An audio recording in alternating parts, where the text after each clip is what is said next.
Olá, eu sou Michel Alcoforado e a gente vai começando aqui mais um Caoscast. Você já sabe que esse é o espaço de fritação de ideias do Grupo Consumoteca em parceria com o Altab. Por aqui, a cada 2 semanas, a gente se reúne, frita ideias, pira o cabeção sobre antropologia, comportamento, consumo e outras cositas más.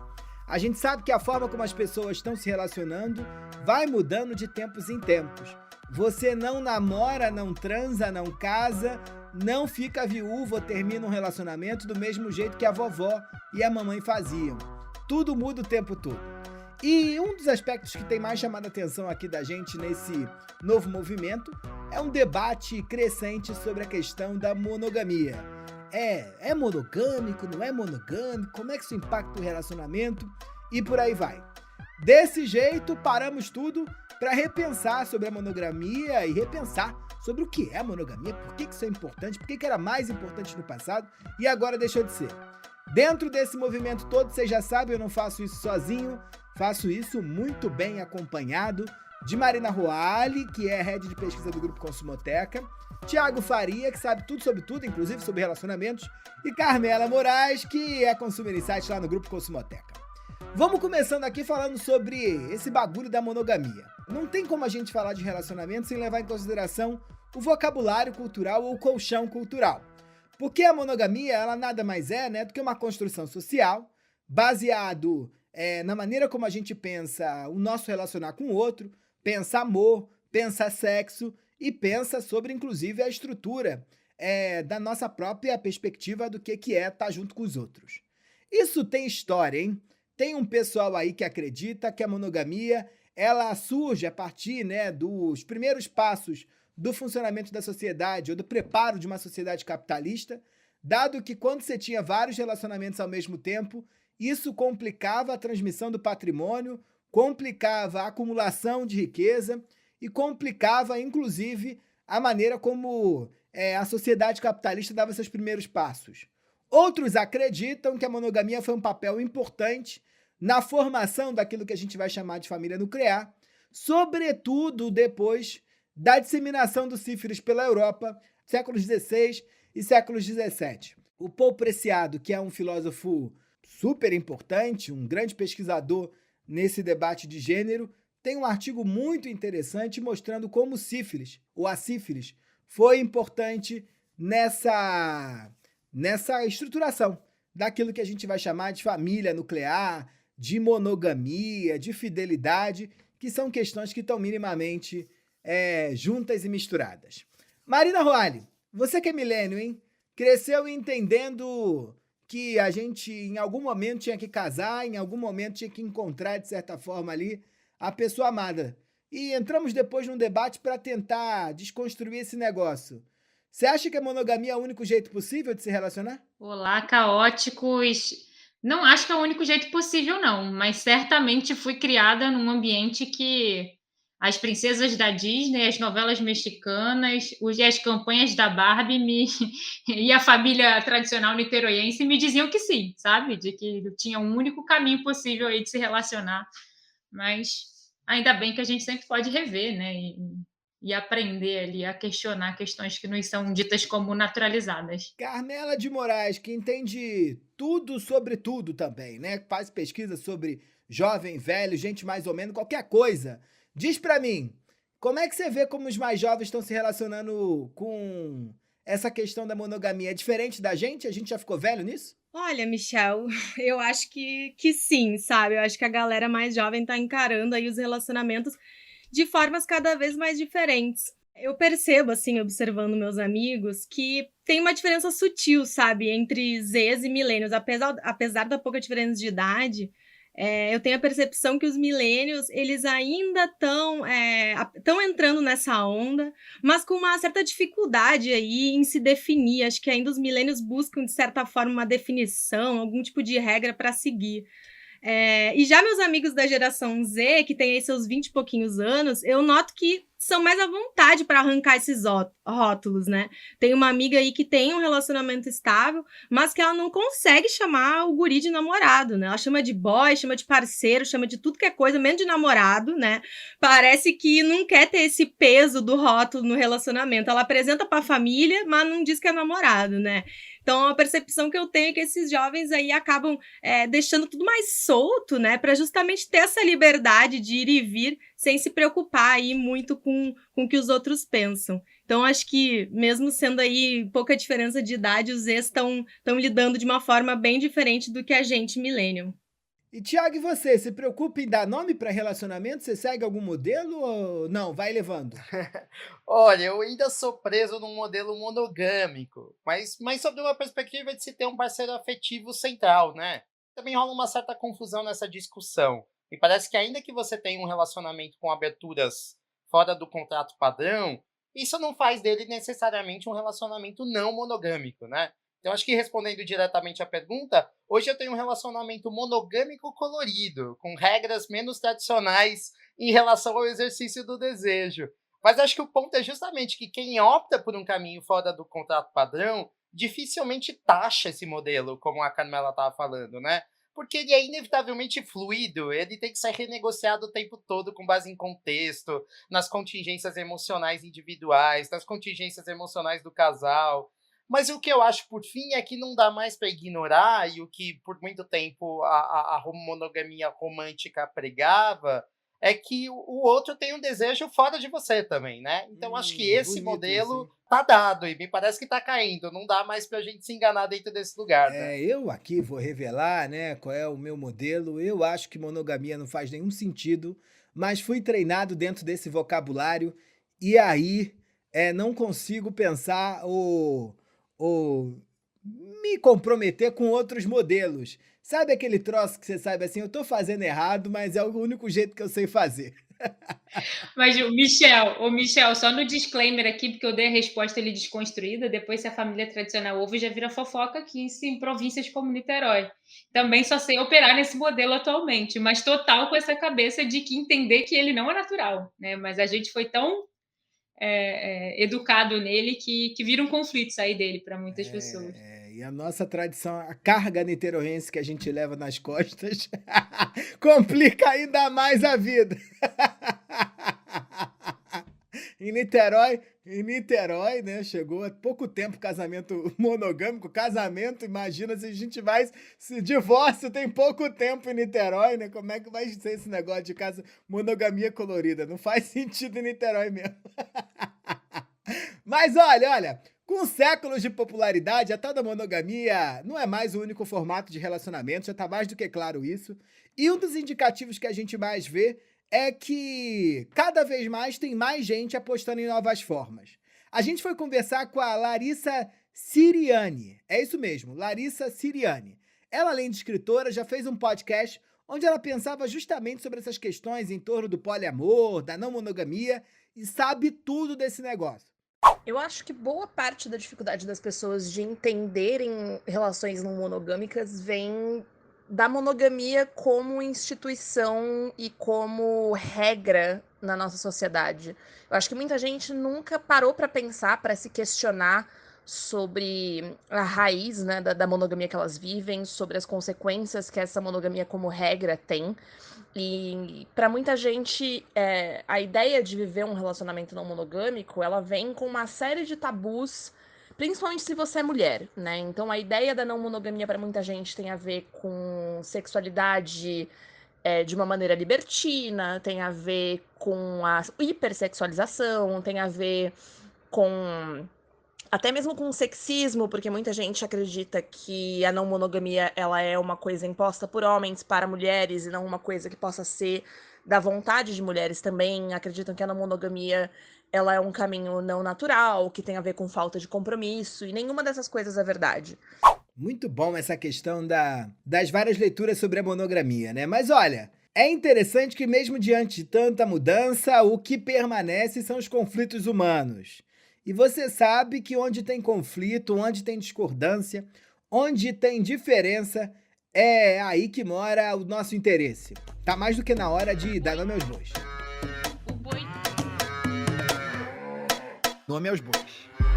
Marina Ruali, qual é o nome do boi de hoje, hein? Olha, Michel, hoje a gente vai falar da DR de status, que é o famoso DR do discutir a relação lá, mas numa coisa muito mais pragmática. A gente está falando aqui de uma DR contratual das relações, o que responde muito ao que a Larissa traz para a gente, que eu acho que rompe um pouco com essa ideia de que no momento que a gente começa a cogitar uma sociedade não monogâmica, a gente vai só para o oba-oba vale tudo. E não, né? Entrar nesse modelo demanda muitas reflexões.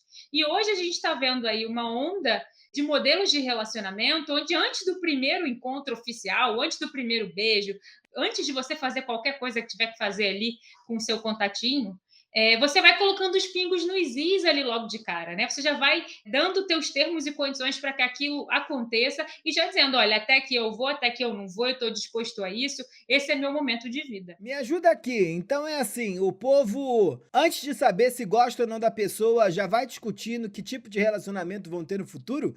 Antes de perguntar o que você tá vestindo, de onde você tecla, ou qual é a sua profissão, pergunta que relacionamento tá afim, é isso? É bem isso mesmo, Michel. Hoje a gente tem essa necessidade de saber o status do outro, porque antes de qualquer coisa a gente precisa se situar, né? As opções de relacionamento hoje aí são inúmeras. Caiu por terra essa ideia de que ou tu é monogâmico ou tu é solteiro, né? E sem se falar que dentro disso se abre todas as possíveis variações de gênero. Então, se situar é algo importante hoje em dia, né? Antes a monogamia era regra. A gente nem pensava que podia existir uma possibilidade de um relacionamento aberto. Isso, na minha época, era chamado de traição, inclusive, né? Ter um compromisso sério era ter um compromisso a dois. Mas quando as pessoas começam a se questionar, se abrir novas possibilidades, passam a perceber que a monogamia não é a única opção. Que talvez não funcione para grande parte das pessoas e que sim, a gente pode ser feliz e ser amado, além de um relacionamento a dois. Pois é, e com mais gente saindo dessa caixinha, né, desse box ali do que era esse relacionamento a dois, falando sobre isso, compartilhando modelos, erros, acertos e tentativa, a gente vai entendendo que tem um espectro aí de uma vida não monogâmica, né? Você quando fala de monogamia, às vezes você bota lá no Google e tem regras do relacionamento não monogâmico, como se tivesse o único jeito possível para isso, né? E não tem mais isso, assim como não tem mais isso, embora a gente até brinque aqui, millennial é mais assim, geração Z está indo para uma linha não monogâmica, a gente está indo para um mundo onde não tem mais isso de associar exatamente a um modelo de relação a uma geração, mas sim a uma fase de mundo onde a gente está ganhando consciência de que existem 1000 possibilidades novas, né? E é por isso que a gente acaba tendo que entrar numa DR de status, né? Que é um degrau que a gente precisa para começar a sair de certos tabus, para começar a falar disso sem que nos gere mais problemas, né? Então, se antes você não precisava pensar sobre como que a pessoa que você está afim se relaciona, que a grande maioria acabava caindo no conto de monogamia, agora você tem que parar e entender até onde o outro está disposto. É quase como se a relação monogâmica fosse um fim natural para qualquer relacionamento que vai evoluindo, né? Igual a Carmela conta ali. Pô, você está saindo com a pessoa, você apresenta para todo mundo, você está junto, mas você não chama de namorado e você... Como assim? Porque na nossa lógica, né, isso era o único fim possível. Então você está namorando. E de repente a gente tem que entender, não, talvez não. Talvez você só está num outro modelo, né? Então a gente precisa de muita DR para poder entender que modelos possíveis são esses. E acho que o que a gente está falando em última instância, né, Mar, é que essas definições pré-estabelecidas que a gente tinha até então como status de relacionamento, o ficante, o namorado, o marido, a esposa, enfim, não dá mais conta, né? Acho que ela está dentro de encapsulamentos comportamentais que não são suficientes para dar conta da complexidade dos relacionamentos contemporâneos, né? Hoje, falar que você namora, por exemplo, não significa que você eventualmente possa ser não monogâmico, né? Ou que possa estar aberto a um flerte, ou pode estar qualquer coisa assim. Então, uma coisa não necessariamente tem mais essa relação intrínseca com a outra como sempre teve. Acho que de uns tempos para cá a gente vem fugindo dessa regrinha clássica. Então, você ser casado ou estar num relacionamento sério não te leva obrigatoriamente para um status de monogamia. Cada um cria seu próprio modelo de relacionamento, reconhecendo aí as nuances específicas de cada acordo que funciona no duo, né? Ti, e aí o que fica disso tudo, que eu acho que é um momento novo que a gente está vivendo, é que se nos últimos tempos você já era desconstruído pra caramba, se quando você conhecia um casal, você perguntava, e aí, é aberto ou fechado, né? Como se tivesse dois modelos, o que a gente entende ali hoje dentro do aberto e do fechado tem várias formas de ser aberto e ser fechado, né? E aí as pessoas ficam mais curiosas mas como que vocês funcionam desse aberto ao fechado, né? Quais são as suas regras? O que pode parecer até um pouco invasivo ali de você entender o outro. Mas é porque está todo mundo nessa fase de cogitar outras possibilidades, ao invés de entender se fulano é solteiro ou é comprometido. Então calma aí, só para eu entender aqui, essa DR de status, então ela veio a gente a desenrolar, ou seja, chegar num acordo sobre qual paradigma, né, de relacionamento, ou qual relacionamento quem foi treinado dentro do modelinho antiguinho quer fazer daqui para frente, é isso? Na prática, na real, como é que o povo tem se comportado em relação a isso? A real é que quanto antes a DR do status for naturalizada, mais fácil vai ser para que todo mundo comece a entender as diferenciações, os formatos e as regras, né, Má? Não tem um padrão como antes. Ficou ainda mais difícil fazer a leitura do outro só de olhar. A gente precisa conversar a respeito, entender como o outro enxerga os relacionamentos, até mesmo para não gerar nenhum tipo de constrangimento ou mal entendido. Michel, eu acho que talvez o comportamento mais emblemático que a gente possa trazer é da geração Z, né? Que cresceu dentro de um formato de pensamento, como a gente vem falando, bem diferente das demais gerações, inclusive que tange os relacionamentos. Então ela acaba tendo uma maior facilidade de entender essas diferenciações. Acho que não é à toa que eles também começaram um movimento chamado hard bowling.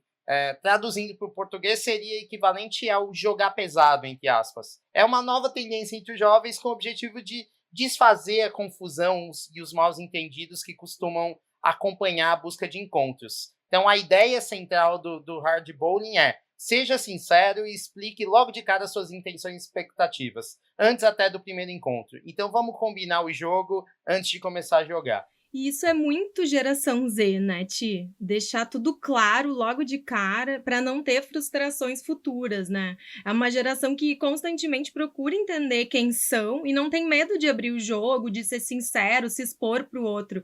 Diferente dos milênios que sofrem um pouco mais com o julgamento alheio e que, de certa forma, acabam escondendo o jogo por medo desse julgamento. Então calma aí. Esse troço aí de hard bowling, sei lá como, que a gente vem vendo cada vez mais na prática o pessoal aplicando na vida real, é diferente em que daquilo que falamos há tempos atrás aqui, o tal do contratinho, no modelo de relações betas, que foi um dos episódios mais ouvidos aqui dentro. Difere onde, hein? Só para eu entender, só pro tio entender.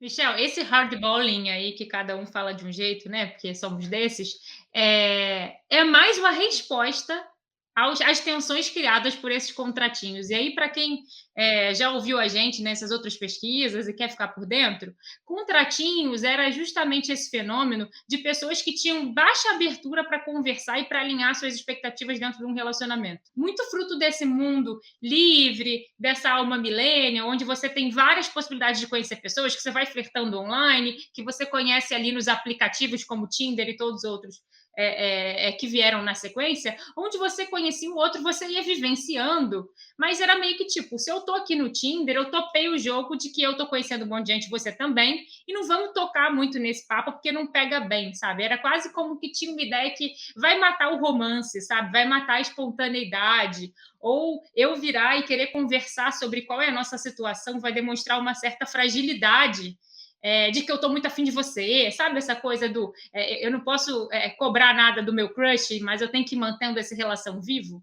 E isso dava um conflito enorme, porque eu lembro que naquela época da nossa pesquisa, a gente ouvia pessoas que falavam, olha, para eu dizer que eu ainda estou afim do meu crush, mas eu não posso dizer, eu vou lá e eu marco ele no meme, porque essa é a evidência de eu mandar um sinal. E aí a gente tinha uns sinais muito borrados, né? Porque como é que você sabe se você está ou não está com a pessoa? E aí me parece que o que a gente vê com esse novo movimento aí é que a geração Z, ela quebra um pouco as regras, ela quase fala, olha, se tiver que matar o romance ou a espontaneidade, eu vou matar, mas pelo menos eu não vou sofrer e não vou criar a expectativa errada, né? Para uma geração que sofre pra caramba com ansiedade, você balizar a expectativa é quase como você ter um tratamento precoce para alguma questão, sabe? É quase como evitar o trauma. Então a gente vem para essa, então beleza, vamos para a DR de status, porque aí eu simplifico, né? Porque aí eu já sei aonde é que eu estou entrando e o que eu posso esperar dessa relação toda. Entendi. Então a gente está falando aqui que monogamia não é mais o único caminho para relacionamento, né? Então quais são essas outras opções aí que vão surgindo de modelos de relações não monogâmicas? Então, a gente millennial aqui fica querendo entender, né? Querendo colocar. A gente quer botar tudo numa caixa, né? Exatamente. Mas eu acredito que a graça da não monogamia é justamente não existir apenas uma segunda opção, né? É ser livre para amar e se envolver com o outro das mais diversas formas. Existem diferentes formatações de relacionamento que é difícil de definir, justamente porque isso parte de um acordo entre os envolvidos, né? O que pode, o que não pode, com quem pode, onde pode. O que a gente sabe aqui é o poliamor, o relacionamento aberto, o próprio swing, né? São diferentes variações que dentro delas com certeza existem aí outras diferentes variações e nomenclaturas e regras que acho que só vivenciando para poder entender mais. Muito bom. Olha, para quem não entendeu ou tá ainda meio perdido, eu sempre digo que gente de fora sempre oxigena. E aí a gente voltou lá na Larissa, hein? Larissa, que eu já apresentei lá no começo do episódio, que trouxe essa visão nova, voltou. Voltou para explicar o que talvez você não tá conseguindo entender com a gente. Vamos dar uma ouvida. A maior diferença, na verdade, são em acordos, assim, né? O poliamor, ele vai estabelecer que todas as pessoas envolvidas, né, nesse relacionamento estão em um grau de igualdade hierárquico, por assim dizer. Então, usando como exemplo o meu próprio relacionamento, não existe uma relação primária, secundária, uma relação que tenha mais ou menos privilégios do que outras. Isso não significa que todos os relacionamentos sejam iguais, que o sentimento seja igual, porque são pessoas diferentes e pessoas diferentes têm necessidades diferentes que vão ser supridas de maneiras diferentes. Mas eu não considero um parceiro menor ou maior, ou melhor ou pior do que outro. Em relacionamento aberto, a gente normalmente trabalha com essa estrutura mais hierárquica, em que você tem um casal principal, e esse é o único relacionamento afetivo sexual que aquelas duas pessoas vão ter, e abrindo este relacionamento só se abre espaço para, normalmente, relações casuais sexuais que não envolvam sentimento, ou seja, que não ameacem a hierarquia desse relacionamento, né? Você não envolve outros laços afetivos, só mesmo a questão sexual casual da coisa. E dentro da não monogamia você tem diversos arranjos possíveis, né? Você pode trabalhar aí da maneira como faz mais sentido para você e para as pessoas envolvidas. Eu acho que vale menos o nome que se dá e mais a ética que se aplica e o respeito que se tem para com as pessoas. Relacionamentos abertos são formas de se viver a não monogamia, da mesma forma como o poliamor é uma forma de viver a não monogamia, e o poliamor se apresenta de milhares de formas diferentes. Mas mais importante do que os nomes que se dão é que todas as pessoas estejam cientes, que estejam consentindo com aquele relacionamento e que estejam discutindo esse relacionamento enquanto ele acontece, para que todas as regras sejam discutidas, bem estabelecidas, para que as pessoas estejam confortáveis e felizes. Da mesma forma como a gente não obriga ninguém a estar num namoro, num casamento, num relacionamento monogâmico, a gente também não pode obrigar ninguém a estar num relacionamento não mono, né? E isso é o primordial. Mas sabe que daqui a pouco, eu não sei se já tem, isso eu que não conheço, porque não chega na minha bolha, mas vai ter o coach de relacionamento aberto aí. Tá aí uma nova fatia do mercado, que é a pessoa que vai te dando passo a passo, que o neoliberalismo faz isso com a gente. Vão inventar aí esses gurus aí que vai te botando como implementar o processo. Vão fazer o e-book, vão vender o e-book também para ensinar. Sem obrigações. Manda ver, Ti. Acho que o fato é que essa coisa do relacionamento aberto, ou no mínimo relativização e a crítica à monogamia, é um tema que está na boca das pessoas contemporaneamente, né? E se popularizou tanto que tem muita gente desenvolvendo manuais, lista de dicas, orientações na internet, do que fazer, do que não fazer dentro de um relacionamento aberto. O que em si é uma grande ironia, né? Porque acho que o relacionamento aberto justamente quebra as regras padrões para trazer uma nova estrutura de combinados que faça sentido para o casal, né? Varia de acordo para acordo, não existe um passo a passo único a rigor. E essa lógica, na verdade, se aplica para todos ter mais jeito de se relacionar. Cada um acaba criando seus próprios combinados e nem por isso a regra se aplica sempre. E eu acho que isso não precisa estar dentro do espectro do aberto ou fechado, mas a gente sabe que todo relacionamento é baseado num conjunto ali de microacordos tácitos do cotidiano. Vocês sabem que eu tenho uma amiga que tem um relacionamento aberto e ela tem um Excel no Google Docs compartilhando as regras com o parceiro dela. E eles constantemente revisam e ressignificam essas regras. Tá o tempo todo em mutação. E as regras são o quê? Você sabe? Não sei, eu não sei das regras. Eu já soube, mas eu soube que mudou muito. Mas tinha questões relacionadas a gente que conhece, gente que não conhece. Pode pegar menino, pode pegar menina, pode pegar gente que pode reincidir o encontro mais de uma vez. Tinha toda essa dimensão. É um contrato. Ai, que maravilha. É um contrato, né? Você falou uma maravilha com tanta tristeza que... É muito bom esse troço da gente poder viver num mundo onde você pode, né, ter uma visão sobre a lógica de relacionamento completamente livre, expandida, diferente. Dentro da cultura brasileira faz sentido a gente pensar sobre isso, mas isso varia, né, de cultura para cultura, e acho importante a gente marcar aqui que ser humano, né, e pensar a própria trajetória enquanto sociedade é também ter a possibilidade de desconstruir todo o pensamento mais tradicional ou o modelo antigo da gente pensar sobre o próprio relacionamento ou mesmo sobre a própria vida. Mas vocês acham que esse troço se intensificou nos últimos anos, hein? E por que vem pegando mais força agora, né? Antes o pessoal, né, pulava cerca. E, de certa forma, já vivia um relacionamento não monogâmico. Mas agora o pessoal tá sentando na mesa e fazendo planilha de Excel. Por que pode agora, hein? Como você falou aí, eu acho que a novidade não é o relacionamento não monogâmico, né? Porque ele sempre existiu aí na história. Acho que a questão é que o reflexo do que a gente está vivendo agora, assim. Acho que é inevitável de como a gente já tem provas concretas aí, como ao longo da história, acontecimentos ali da cultura, do contexto do nosso mundo vão interferindo na nossa forma de se relacionar. A gente vive nesse momento de crise de confiança, de transparência em tudo, de excesso de escolha, onde a gente tem tudo disponível aí, e aí cada escolha que você faz, você está vivendo uma renúncia também. Talvez diante desse momento, desse cenário, as pessoas preferem, então, já que está dolorido viver na renúncia, vamos trazer transparência para as coisas, né? Vamos entender tudo que a gente está abrindo mão, vamos entender tudo que a gente pode ser. Acho que a gente nunca viveu um momento do mundo onde a gente debateu tanto sobre essa coisa da identidade não ser fixa, não ser uma coisa só, né? Da gente poder se experimentar antes de definir as coisas, né? E acho que é fruto um pouco desse momento. Se a gente pensar como guerras e pandemias já provocaram mudanças, se a gente lembrar lá na época do pós-guerra, do movimento hippie, que as pessoas traziam faça sexo, não faça guerra, a gente pode estar vivendo um pouco desse boom, dessa guerra de status, um boom dessa discussão ali sobre o fim da monogamia, muito como resposta a esse tempo que a gente vive.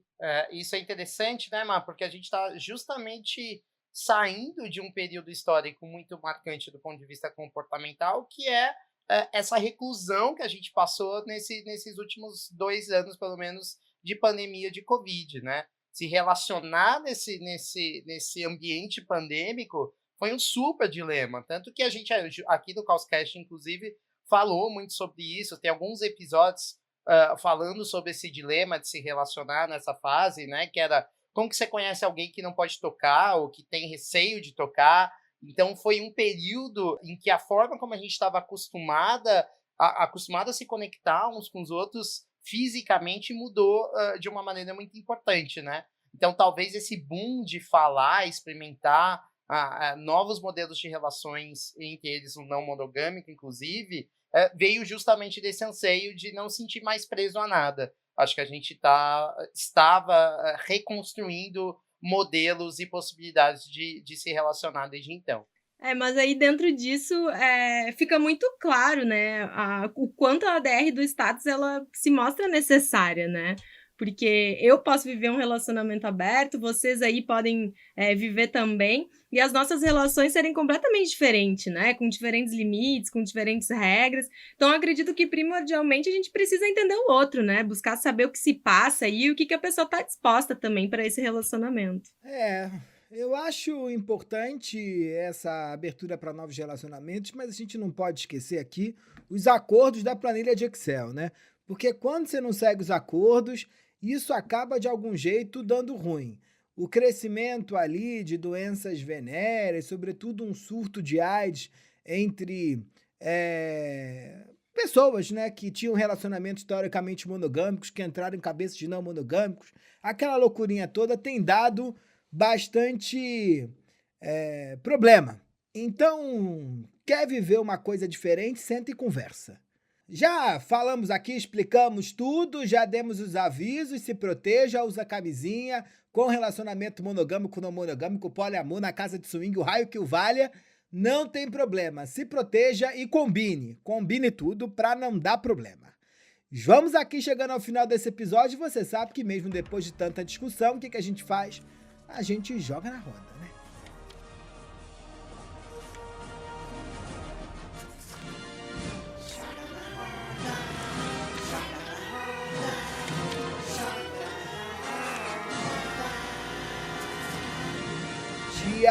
Tiago Faria que trazes, hein? Sempre ótimas dicas, filmes franceses, italianos, livros importados. Dessa vez que temos? Eu vou indicar uma série que eu acho muito interessante, Michel, que é o Wanderlust, que é o Navegar é Preciso.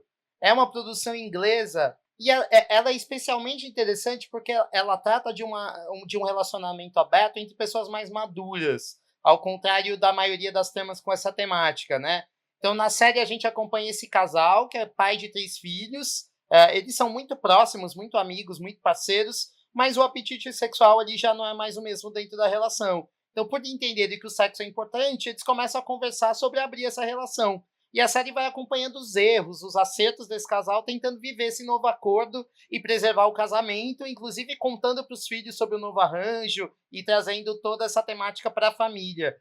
Acho que é super interessante e além de ter essa temática que foge um pouco do padrão, tem atuações incríveis, tem a Toni Collette, o Steven McIntosh, então acho que vale por tudo, é uma boa história, é um bom enredo, com excelentes atuações. Muito bom isso, hein? Muito bom. Acho que essa questão da monogamia, ela abre uma discussão que a gente já vê aí, uma semente forte, que é a separação completa entre afeto e sexo, né? Não é porque você transa com outras pessoas que você pode amar outras pessoas, né? Você pode ter um relacionamento uno-amoroso, né? Ou seja, você só ama um, mas você pode ter um relacionamento multissexual, né? Com vários parceiros e uma coisa não tem nada a ver com a outra. O Excel que manda. É o Excel que manda. O Excel. É o Excel que manda. Boa, Carmela Moraes.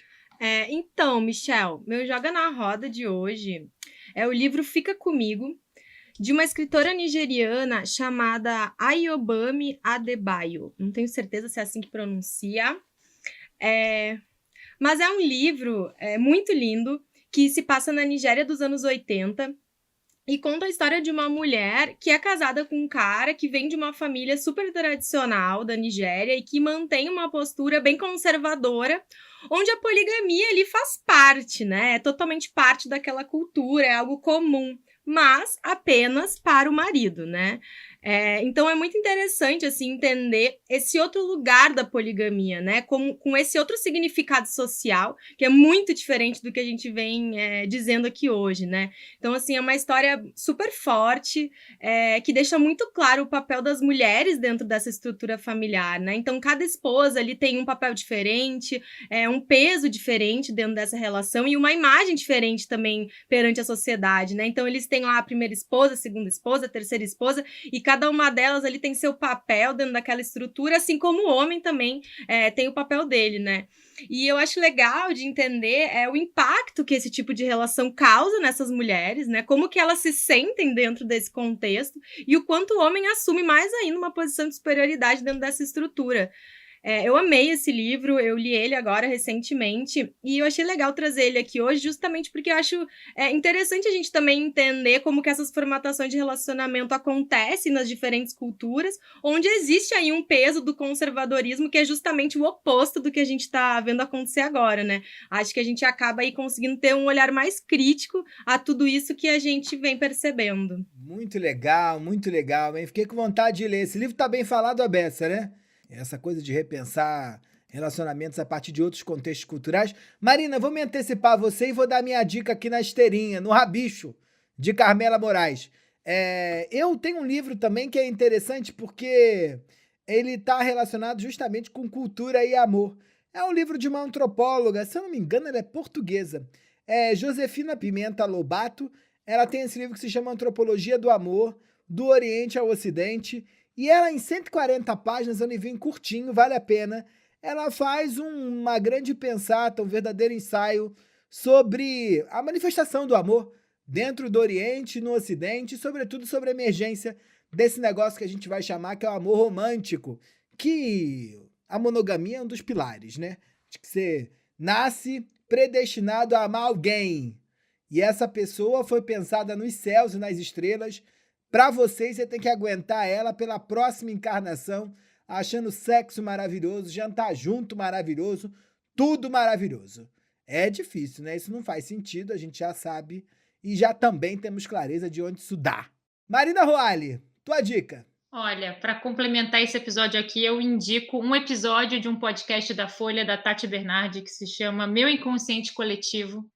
Eu gosto muito da forma como a Tati sempre consegue transformar experiências pessoais dela em grandes pensatas em que todo mundo ouve e se identifica de alguma maneira. E ela tem um episódio chamado Será que eu sou a última romântica? Que é sempre a proposta do episódio, ela no divã ali com algum psicanalista abrindo questões dela. E é justamente onde ela ilustra, ela abre ali o episódio, trazendo uma dor dela, que é justamente o nosso Nome aos Bois, que é DR de status. Onde ela conta que ela acabou de separar, né, aquela coisa de quem ficou anos casado e acabou de separar e meio que volta para o jogo ali, de conhecer pessoas, da sedução. E ela fala que ela está no segundo date com um cara que ela está achando que ela está na fase da conchinha, da sedução ali, da coisa ali, da conquista, e a pessoa abre uma DR sobre o que vai ser essa relação no segundo date.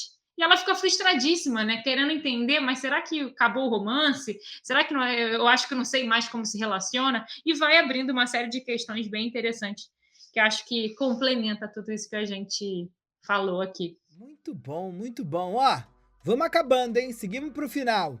Se você quiser mandar uma mensagem pra gente, é muito fácil.